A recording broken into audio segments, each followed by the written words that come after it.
Alright, so now we're going to talk about doubling time and half-lives. So doubling time, again, hopefully you've seen it. You should have seen it in a math class before. If not, almost every science class talks about doubling time.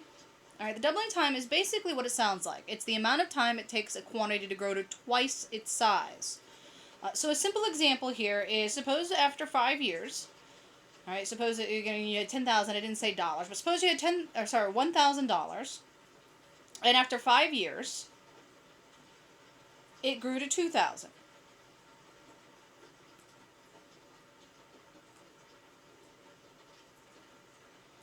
Alright, so that 5 years would be its doubling time, right? That's how long it took to double. And suppose it's consistent, right? With exponential functions, it's consistent. If it's growing exponentially, the doubling time is the same, meaning every 5 years it should double. So in another 5 years, which means 10 years from the initial amount, 1,000, it will double again, which means that 2,000 will double to 4,000. Another 5 years, it'll double again, which is 15 years after the initial amount, and so our 4,000 would double to 8,000, and so on. Every 5 years, the amount would double. Alright, so again, first 5 years, it doubled from 1,000 to 2,000. Second 5 years, it doubled 2,000 to 4,000. Third 5 years, it doubled 4,000 to 8,000. So each doubling period, again, it gets bigger because it's exponentially growing. This is an exponential growth case. So we do have another formula. So this is just another formula that we can write for exponential growth based on doubling time. And we do this because doubling time is easy to observe.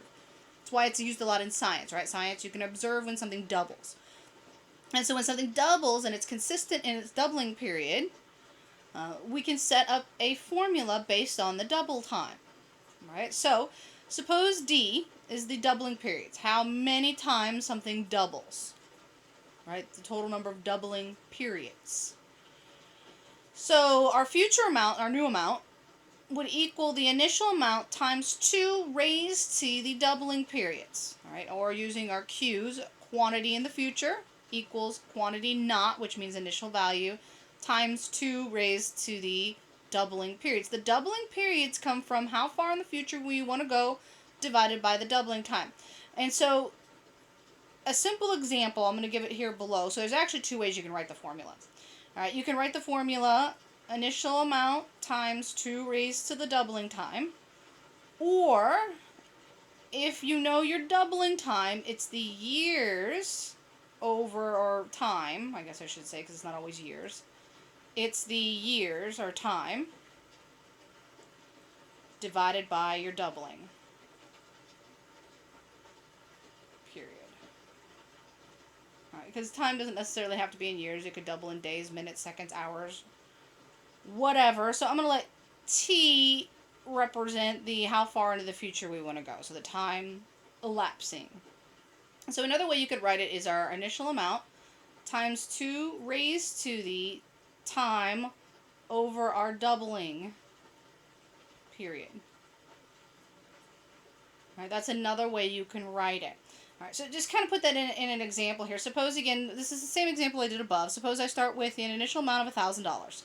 We know that every 5 years it doubles, right? So 5 years is the double time.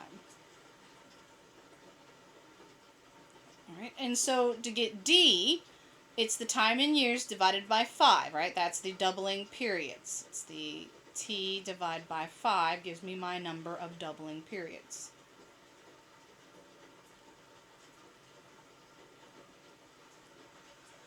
Alright, so check that so using this formula, we'll check what we got with our previous answer. So in 15 years, well, our doubling periods would be, well, you take 15 divided by 5, and so it doubled 3 times. That's what we mean by doubling periods. 3 times it doubled.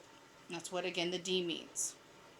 And so our future amount, Q, is our initial amount, 1,000, times 2 raised to the 3. The 3 represents the doubling time. Again, you could have written it out 2 raised to the 15 divided by 5. Again, it gives you the same thing because when you take 15 divided by 5, you get 3.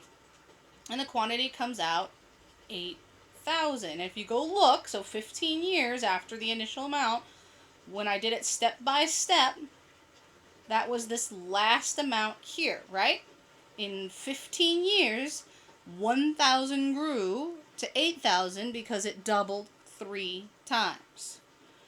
All right, well, what would it be in 20 years? Well, 20 years would be how many doubling periods? So you take your 20, your time, divide by your doubling, and so 4. So this is basically one more time. So based on the previous number, I'm going to use the formula, but the guess should be it comes out 16,000. You'll see it does come out 16,000 using the formula. My future quantity equals my initial amount of 1,000, 2 raised to the 4, which again you could have written it 20 divided by 5. And if you multiply that out, it does come out to 16,000. And so this did double again, because again it's 5 years after the 8,000, which that's the doubling period, so 8,000 would double to 16,000.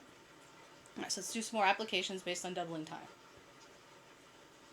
I suppose that you start out with $1,000, so we're going to get $1,000. This time the doubling time, though, is 3 years, not 5 years. So every 3 years, the amount of money doubles. So in 3 years, it'll double to 2,000. All right, in 6 years, it'll double again to 4,000, and so on. So find the amount of money in the account after 9 years. So 9 years. So there's 2 ways you can do this. All right, you can set up your quantity. We want to find how much in the future. Our initial amount is 1,000. Our doubling time is the years, because it's in years, divided by 3. All right, future years. All right, into the years into the future. So in this case, our doubling time would be 9 years into the future divided by 3, and so it doubled 3 times. So our quantity is 1,000 times 2 raised to the 3. If $1,000 doubles 3 times, it comes out to $8,000 in 9 years. Or again, you could have set it up as 2 raised to the 9 divided by 3, and you get the same thing. Alright? Because again, 9 divided by 3 will give you that doubling period. Find the exponential function that gives the amount of money after d. So again, this is just writing it out generically. So our quantity in the future equals our $1,000 times 2 raised to the d, doubling period. Or again, 2 raised to the time over 3, right, is another way you can write it. Time would be in years. T is years, because our doubling time is years, right? Everything's got to be consistent. If doubling period is in years, time has to be in years.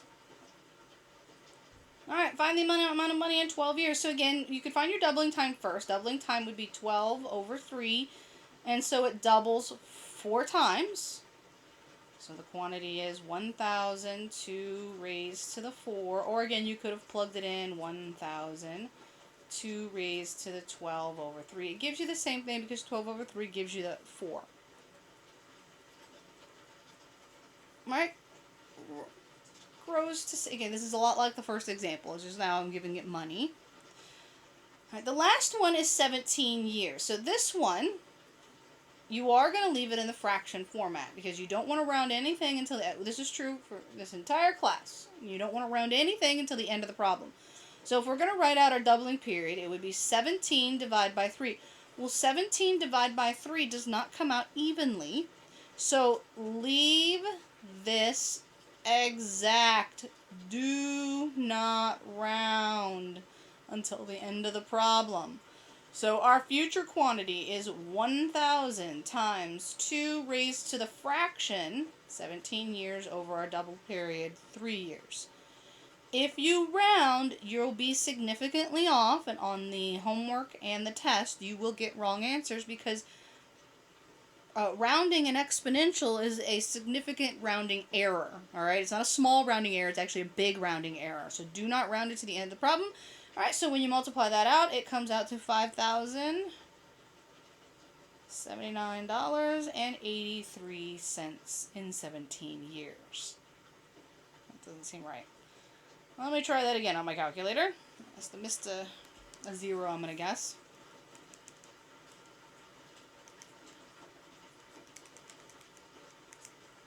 I did. I missed a 0. It should have been 50,796.83.